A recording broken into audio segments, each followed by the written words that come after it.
Welcome to This Explainer. Today, we're taking a massive cosmic zoom out on human existence to explore Thomas Nagel's mind-bending 1986 masterpiece, The View from Nowhere. I want you to imagine, just for a moment, zooming all the way out from where you are right now, past your room, your city, your planet, all the way out into the dark, silent expanse of the Milky Way. From out there, your daily life doesn't even register as a microscopic blip. You're basically looking at the universe from no specific place at all. So, can human beings ever truly see reality as it really is, completely detached from our own human perspective? That's the core riddle we're diving into.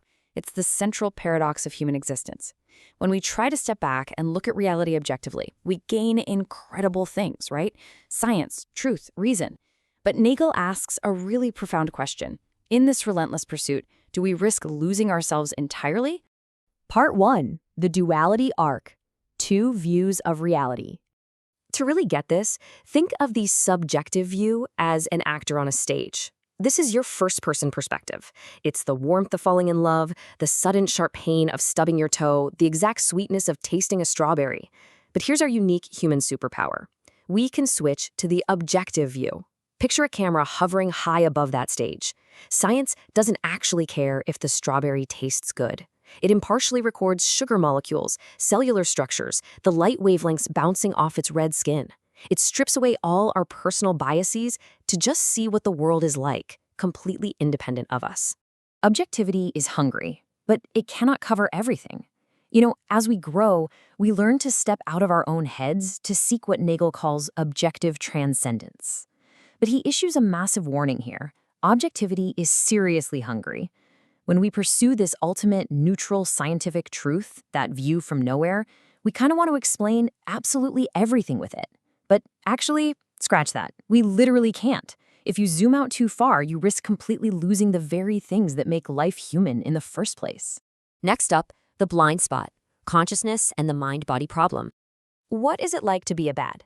Back in 1974, Nagel threw this famous thought experiment right at physicalist scientists. Seriously, what does it actually feel like to be a bat flying around a pitch-black cave using echolocation? Sure, a scientist could perfectly map every single neuron in that bat's auditory cortex, and they could calculate the exact sound frequencies bouncing off the cave walls. But qualia, the inner subjective feeling of an experience that cannot be measured from the outside. The crucial point here is that even with all that objective data, the scientist completely misses the qualia. Unless they magically transform into a bat, they'll never actually know what it feels like. Science can hand us all the external facts, but it leaves out the subjective experience entirely. Stop! You cannot explain the mind by ignoring the subjective feeling of having a mind. Nagel emphatically screams this at any scientist trying to reduce the human mind to pure brain chemistry. Think about it. Physicalists argue your thoughts are just electrical currents flowing through neurons made of meat.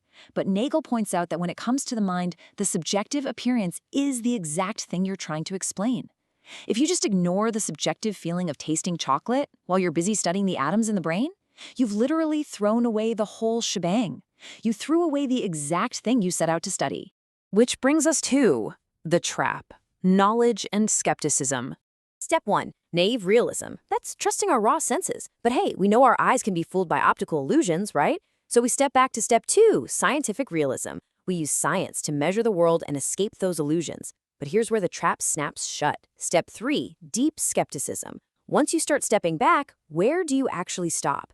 That exact same objective logic forces us into deep skepticism. It makes us wonder, wait, is our entire biological brain's concept of math and logic just a giant illusion built so we could survive on the savannah?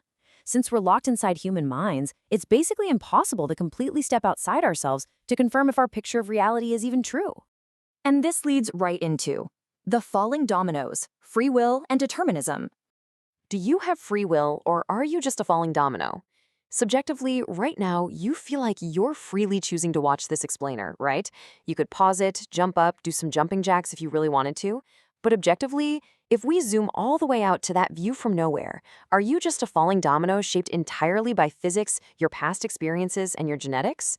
We have to weigh determinism, an inevitable chain of physical causes stretching back before you were born, against randomness, uncaused quantum events rolling subatomic dice in your brain. From the view from nowhere, Human agency basically gets swallowed whole by nature. Your choices are either the inevitable result of this massive deterministic chain of physical causes, or they're just random quantum dice rolls happening in your brain. In neither of these objective scenarios is there any room for a you making a real independent choice. Compatibilism is a cop-out. The feeling of autonomy genuinely vanishes. Now, a lot of philosophers try to smooth this over with compatibilism, basically saying you're still free as long as nobody is forcing you at gunpoint. But Nagel, he fiercely rejects this cozy solution. He flat out calls it a cop-out. He argues we simply cannot reconcile our internal feeling of making real choices with this external picture of a world governed entirely by physical laws.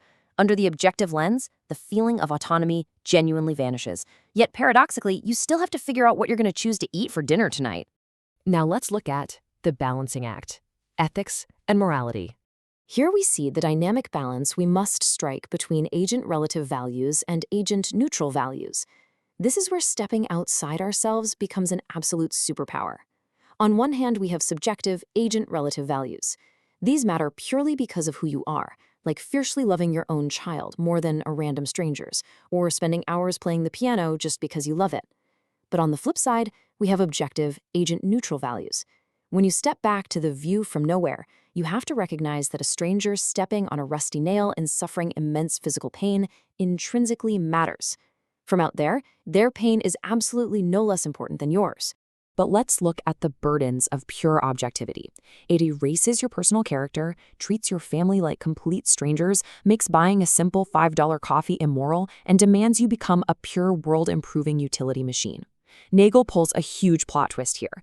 If you try to live 100% objectively through strict utilitarianism, the burden gets completely crushing and toxic. I mean, think about it. If only universal objective good mattered, buying that daily $5 coffee would be straight up immoral because that money could have saved a starving child.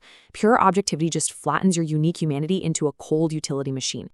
This brings us to the emotional climax, the smile, the meaning of life, absurdity, and death. Let's compare subjective seriousness, like stressing over an email or a job interview, with cosmic insignificance, like the Earth eventually being consumed by the sun. Ever wonder why we get existential crises, but a squirrel just happily gathers nuts? The sheer absurdity of life is born right in the hilarious collision between these two views. Subjectively, we take our lives so incredibly seriously. We stress over a slightly poorly worded email. But objectively, we can instantly zoom out and realize our total cosmic insignificance in a vast, indifferent universe. I mean, the Earth will eventually be swallowed by the sun. Embrace the absurdity with a gentle, ironic smile. No grand existential drama is needed. Rather than reacting with this grand, heroic defiance or rebellious anger like the philosopher Albert Camus suggests, Nagel says, come on, that is way too dramatic. If our lives don't matter cosmically, then our cosmic insignificance doesn't matter either.